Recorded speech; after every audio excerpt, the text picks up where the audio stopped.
방송은 많은 스태프들의 종합예술이다. 이런 말이 있습니다. 화려한 방송 뒤 현장에서 묵묵히 일하고 있는 미디어 노동자들의 노력이 있다는 의미죠. 그동안 미디어에서 수많은 노동 현안을 다뤘지만 정작 미디어 노동자들의 이야기는 깊이 있게 다루지 못했습니다. 왜 그랬을까요? 원래 세상의 이야기들을 다루는 게 업이다 보니까 본인들의 이야기를 또 다루는 것들은 좀 쑥스럽기도 하고 그러다 보니까 잘 이야기를 못 다룬 것 같습니다. 맞습니다. 그래서 오늘 시민영상 특이점에선 특별히 미디어 노동자들, 그중에서도 상암 여성 비정규직 시민들의 이야기를 들어보는 토크 콘서트를 진행하고자 합니다. 안녕하세요. 안녕하세요. 자, 2020 상암 여성 미디어 페어 어떻게 해서 기획된 거죠? 네, 제가 지금 일하고 있는 서울시 서부권 직장맘지원센터에서 작년에 서울노동권익센터랑 공동으로 상암 DMC 여성 비정규직에 대한 실태조사를 좀 진행했었는데요. 노동 환경이 심각하다는 걸 좀 확인하게 되었고요. 그 자리에 모인 서울시 유관기관 8군데가 다 같이 이건 공동으로 함께 지원 사업을 해야 된다. 이런 취지를 합의를 해서 화려한 이면 속에 숨겨진 그 미디어 노동자분들의 이면과 그리고 여성의 문제, 그중에서 프리랜서 분들의 그런 여러 가지 고충들을 같이 좀 공감하고 나누고자 기획하게 되었습니다. 이렇게 보면 노동 또 여성, 지역 이렇게 함께하는 행사에서 더욱더 의미가 있는 것 같습니다. 네, 그렇습니다. 바로 이곳이 그 상암 DMC, 대한민국 미디어 중심인데요. 그 미디어 중심지로서의 그 상암의 어떤 지역적 특성, 규모 어떻게 됩니까, 박사님? 이 미디어 산업이 사실은 대단히 복합적입니다. 제작, 기획, 영상 그리고 송출 이런 전반적인 산업이 이루어지고 있는데요. 서울시 조사 결과에 따르면 최근 2년 전에 약 100여 개가 넘는 미디어 관업 사업체가 있고 종사자 숫자는 사실은 프리랜서가 포착을 되지 않긴 합니다만 우리나라 KBS나 MBC와 같은 메이저가 아니더라도 공공부문에 있는 방송사에 무려 약 2만 명이 넘는 종사자가 일하고 있고 프리랜서는 적게 잡아도 3분의 1 정도 이렇게 포착되고 있는 것 같습니다. 어떻게 본다면은 이곳은 그 비정규직의 백화점이다. 이런 이야기도 나오고 있습니다. 사실 그렇게 이야기하자면 저도 사실은 비정규직이거든요. 그렇죠. 네, 그렇습니다. 그런 것처럼 왜 이런 이야기가 나오게 된 걸까요? 방송사라는 미디어 산업에서 일하는 사람들은 소위 말해서 우리가 이제 정규직으로 일하시는 분들이 있고 비정규직이라고 하는 게 두 부류가 있습니다. 직접 방송사와 근로계약을 체결하는 직접 고용 비정규직이라서 이제 계약직이라고 임시직이라고 포함되는데 거기엔 또 일용 시간제도 있고요. 다른 업체에서 계약을 통해서 인력을 제공받아서 일하는 이제 간접 고용 비정규직이라 해서 이제 파견 용역 이렇게 합니다. 근데 여기까지는요. 어쨌든 1953년에 만든 우리나라 근로기준법에 적용을 받습니다. 퇴직금, 최저임금, 연차 일하다가 다쳐도. 그런데 방송사에는 약 3분의 1 정도 되는 제가 이제 3분의 1의 법칙이라고 이야기를 하고 있거든요. 정규직 3분의 1, 비정규직 3분의 1, 근로기준법을 적용받지 못하는 우리 회사의 직원으로 인정받지 못하는 프리랜서가 3분의 1 정도 있습니다. 3분의 1의 프리랜서 중에 약 5분의 4는 여성입니다. 그리고 이 5분의 4의 여성의 85%는 2030의 청년 여성입니다. 그러니까 여성의 2030, 가장 그 사회적 기반이 취약한 사람들에게 어떻게 보자면 가장 저임금, 그다음에 가장 낮은 수준의 복지를 제공하고 있다 이런 생각도 드는데요. 눈을 감고 내가 하는 이야기를 잘 들어봐. 나의 얘기가 끝나기 전에 너는 꿈을 꿀 거야. Little star tonight. 밤새 내가 지켜줄 거야. 18년 정도 제가 노동 관련 분야에 대해서 이제 연구를 하고 있거든요. 그런데 주로 어떤 공동사업단 노동 문제를 꾸리면 주로 이제 남성 중심, 제조업 중심이었습니다. 그런데 이렇게 서울이라는 도시에서 특히 여성, 비정규직, 그것도 법률상 비정규직에도 포함되지 못하는 프리랜서를 특히 이렇게 미디어 산업이 발전되는 서울의 상암 지역에서 한다라는 것은 이런 날이 왔을까? 근데 실제 오네?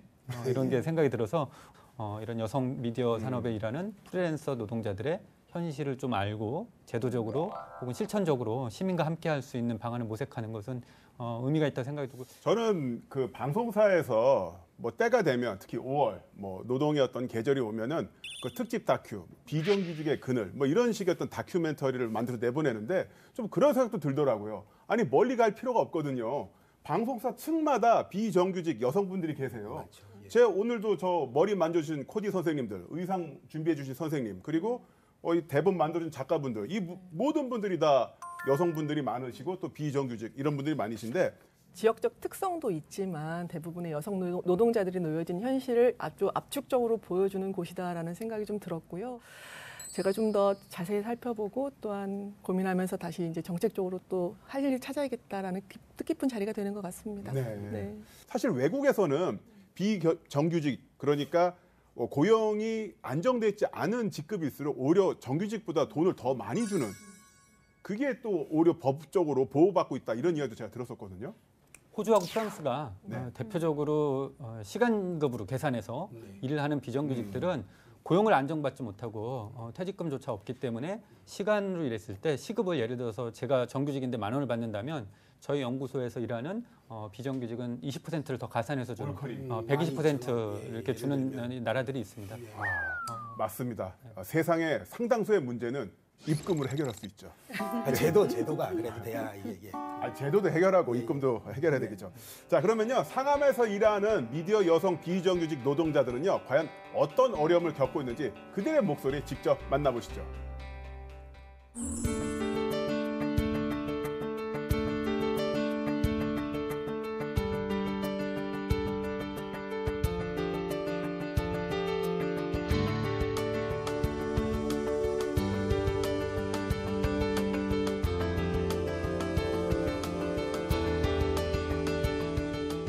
패션 스타일리스트 보조원들이 유명 스타일리스트들의 실명까지 언급하며 특별 근로감독을 신청했습니다. 한 달에 50만 원도 받지 못하면서 하루 11시간씩 주 6일 일하는 스스로를 청담동 노예라고 칭하며 개선을 호소했지만 바뀐 건 없었습니다.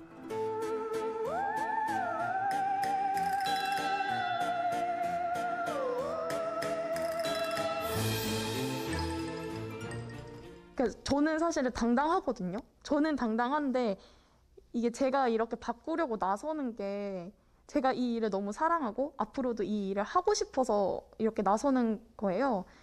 그래서 저를 보호하기 위한 수단으로 이제는 익숙해져 가고 있죠. 근데 너무 부당한 것 같아요. 그 사람들 갑을 정중에 정인 것도 억울한데 진짜 이런 기본적인 얘기도 마음껏 못한다는 게 사실은 정말 억울하죠. 억울하고 무섭기도 하고요, 한편으로는.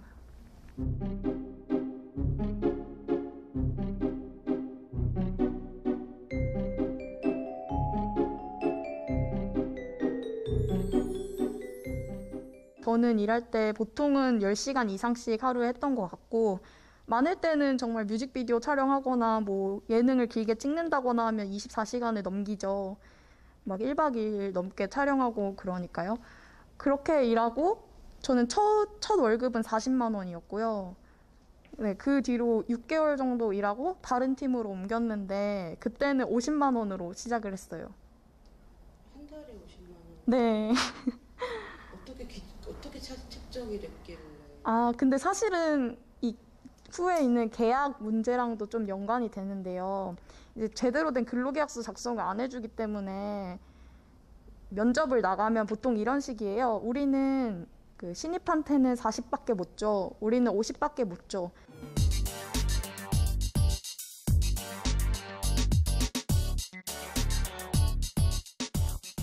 근데 굉장히 또 업계가 좁기 때문에 뭐 이 실장님이 이 실장님 말고 한 달이 건너서 다 아는 구조예요.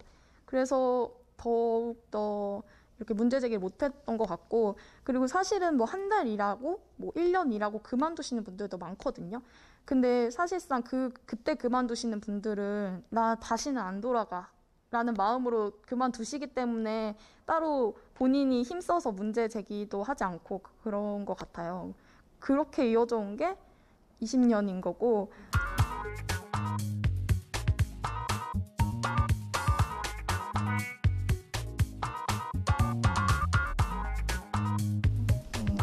그러니까 어떤 식으로도 굉장히 저 인터뷰가 처음이라서 내일 제가 어제 막 그 한 건의 광고 촬영이 끝났는데 제가 수중에 받는 돈이 사실 50만 원 정도예요.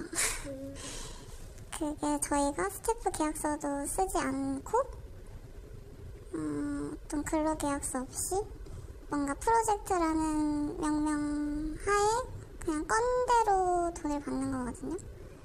근데 저는 그게 되게 일이 많은 거에 비해서 되게 현저히 임금은 적다라고 생각을 하고 있습니다. 그럼 그 한 프로젝트는 얼마나 일을 한 거예요? 한 달 넘어가죠. 한 달 넘었는데 네, 그게 약간 부당하다고 생각하는데 이게 경력이 되게 중요한 거라고 생각해요. 제가 이제 올해 졸업해가지고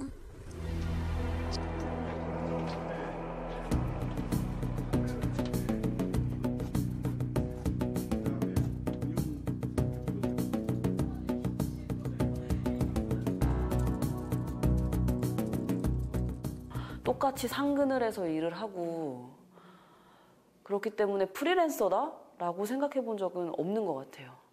이런 프리랜서가 어딨냐, 프리가 없다. 막내 작가에게 근로계약서를 체결해주지 않는 것은 프리랜서라는 명목하에 지금 방송사가 꼼수를 부리는 게 아닌가라는 생각이 들기도 합니다.